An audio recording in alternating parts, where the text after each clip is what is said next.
Lunch break. Okay, guess it's time to masturbate. My little don't panic book to, first of all, not panic, but also to know what I'm talking about today.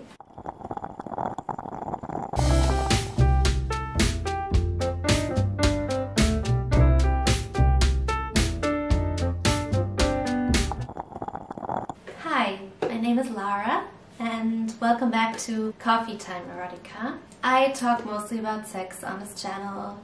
You never know, maybe one day I'll start talking about completely different things. Not sure what's gonna happen yet, but for now I'm talking about sexuality. That's what I went to, I guess it's called college or university for, so that's what I'm doing for now. Today I want to talk about how you can improve your self-pleasure and how you can change it up a little bit. And by improving, I'm not trying to say you have to make it better or self-pleasure can be good or bad.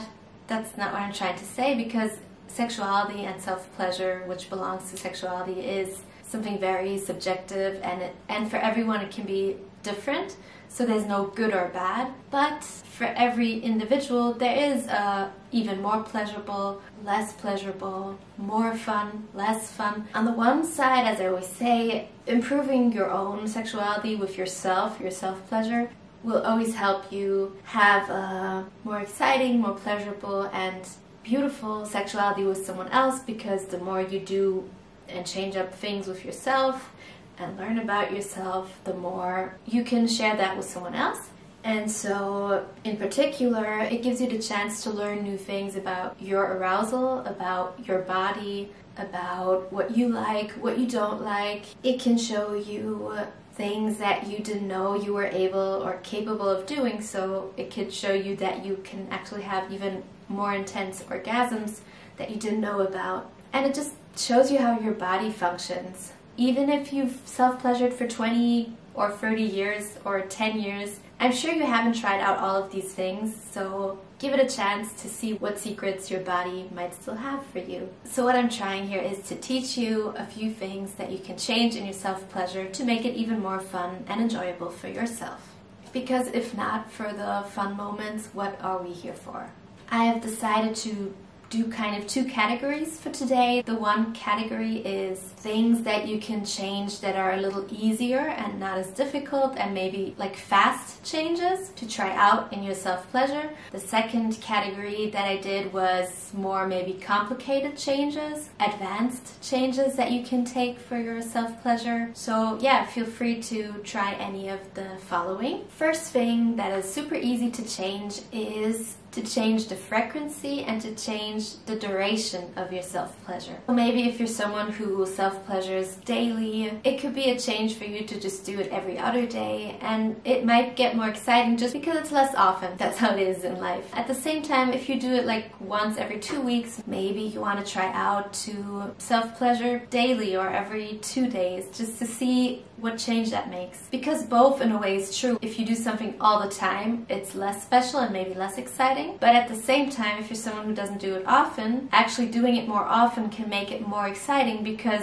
if you do something more often, you can have more fun and more pleasure because you're getting good at it. And with time duration, I mean, if you're someone who's really quickly like, oh, I need 2 minutes and then I got this and then I fall asleep and that's it, try to self-pleasure 5 minutes, see how that goes. Same thing if you're someone who really always takes a lot of time and does like a whole ritual with it. Maybe try out how is it to just do it really quickly. Is it possible for you to get an orgasm in a shorter time? The next point is about changing the time of the day, basically, and the situation of self-pleasure. So a lot of women and men use self-pleasure to fall asleep, or they use self-pleasure when they're bored. I'd say that most people do it at night before they go to bed, or when they're sad. Obviously when they're in the mood, that would be a nice reason to do it too. But yeah, so if you always do it when you go to bed, why don't you do it when you wake up? Or why not just do it in the middle of the day? Lunch break, okay, guess it's time to masturbate. Oh, actually I don't say masturbation, because masturbation means something that's not so cool. It's modern Latin basically, and the long-standing speculation is that the Latin word is altered, probably by influence of turbana, to disturb, confuse, from months to pranana. Basically means dishonor, to be stunned and stupefied, Also, what I kind of just already mentioned was the reason to do it. So there are a lot of reasons people choose to self-pleasure, and every reason is good. As long as it doesn't harm anyone, every reason is fine and beautiful. But yeah, if you tend to be someone who just does it because it's a habit, maybe try to find a different reason for it, a different motivation to self-pleasure, and see what that does for you. The next point is using a different channel of inspiration. What I mean by that is, if you're someone who watches porn, try to maybe not watch porn and instead maybe read something erotic or listen to erotic sounds. I'm sure there are a lot of erotic channels where it's only audio, erotic audio voices or stories that you can listen to.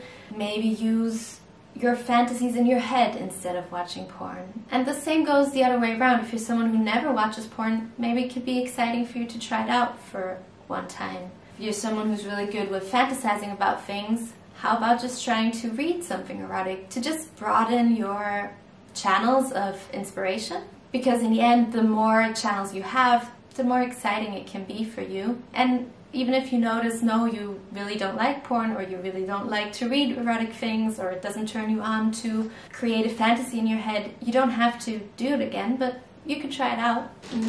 You can try to use different tools or toys, I guess, sexual toys in your self-pleasure. I know a lot of women that don't ever use any toys, and that's fine, because in a way our hands are the best toy you can ask for.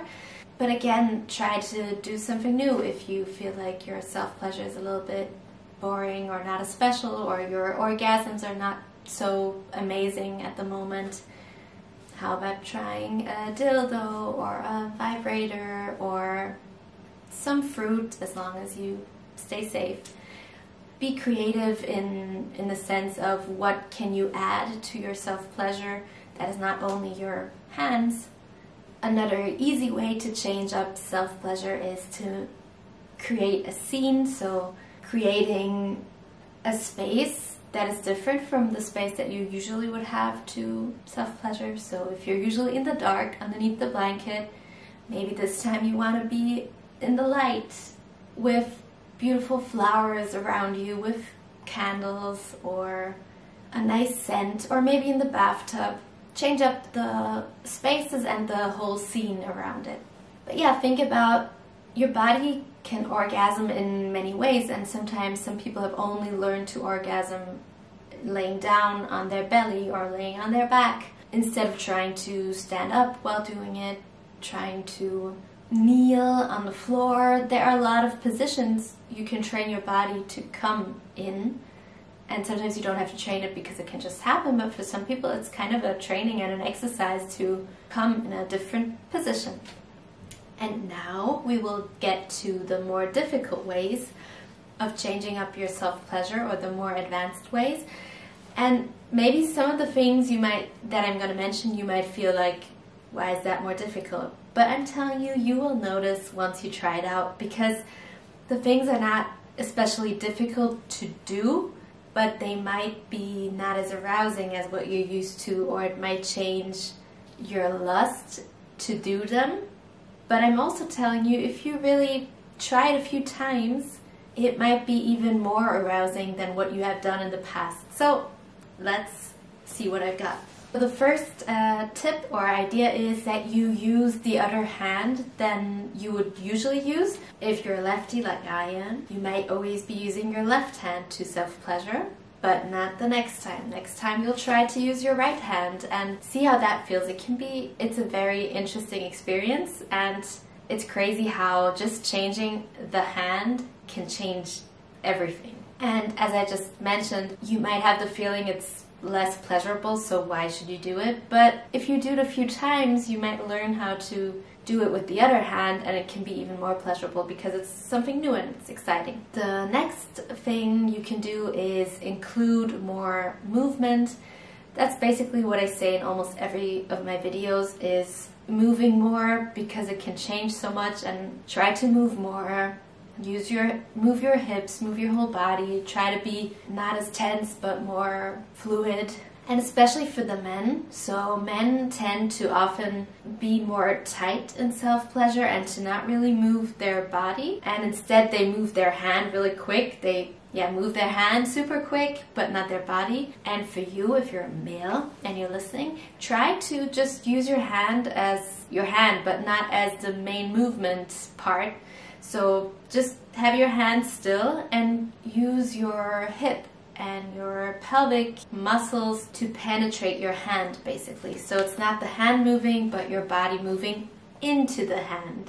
And women can do the same thing. Some women are really, not in a negative way, but they are more stiff and they don't move as much during self-pleasure. Maybe as a woman you can also try to just put your hand on your vulva and then try to move your hips and your whole body instead of just moving your finger to pleasure yourself. The next variation tip is to really practice being in the moment. So instead of having millions of fantasies, watching porn, doing all this crazy stuff, maybe try to not have any fantasy. And the best way to not have any fantasy, or to not be like thinking about millions of scenarios, is just to feel, to basically move, and while you're moving to feel what's happening. So learning to perceive the moment and to perceive your different body feelings and body occurrences. And that tip can also really help you in sexuality with a partner or with somebody else, because you've trained to be more in the moment with yourself, so you can adapt that to a sexual encounter with someone else. Another idea is to open your mouth, because your mouth is connected immediately to your pelvic floor muscles. So opening your mouth will also relax in the pelvic floor and open up your vagina too. Just opening the mouth can be something very erotic and can intensify your arousal. The next thing goes along also with the thing about movement, is basically to try out to be more tense or less tense in your self-pleasure, and that contains your whole body. And it's basically similar to less movement, more movement, just playing around with the different ideas of movement and tensity. The next point I have on my list is to self-pleasure openly. What I mean by that is not that you show yourself or present yourself to someone, especially not to someone who doesn't want to see it, but it means that you look at yourself. So it could be you're self-pleasuring in front of a mirror, or you self-pleasure and take a video of it, and afterwards you look at it, or maybe you take photos while self-pleasuring. It can be a more creative way to self-pleasure, or more artistic, but it can also be a very narcissistic way in a positive manner. Being proud of what you see and kind of celebrating what's happening is a very positive thing for you and your body and your idea of self-pleasure. Try it out and let me know how that goes if you feel like letting me know. That's all I have come up with for today. I'm very sure there are a million more ways to self-pleasure and more creative things you can do to change up your self-pleasure. But yeah, that's what I have in my bag for you. I hope you take some time to self-pleasure soon. I am very curious to know what experiences you make with the different things I'm telling you about. So yeah, if you don't want to write that in the comment section, which I totally understand because it is something private, you can always hit me up, write me on, I don't know, I guess Instagram for now. My name's Coffee Time Erotica. It's the same as here on YouTube. As I said, if you have more ideas that you want to include here, feel free to comment. I'll read through them. I'm excited to hear them. Have a wonderful day and have a wonderful night.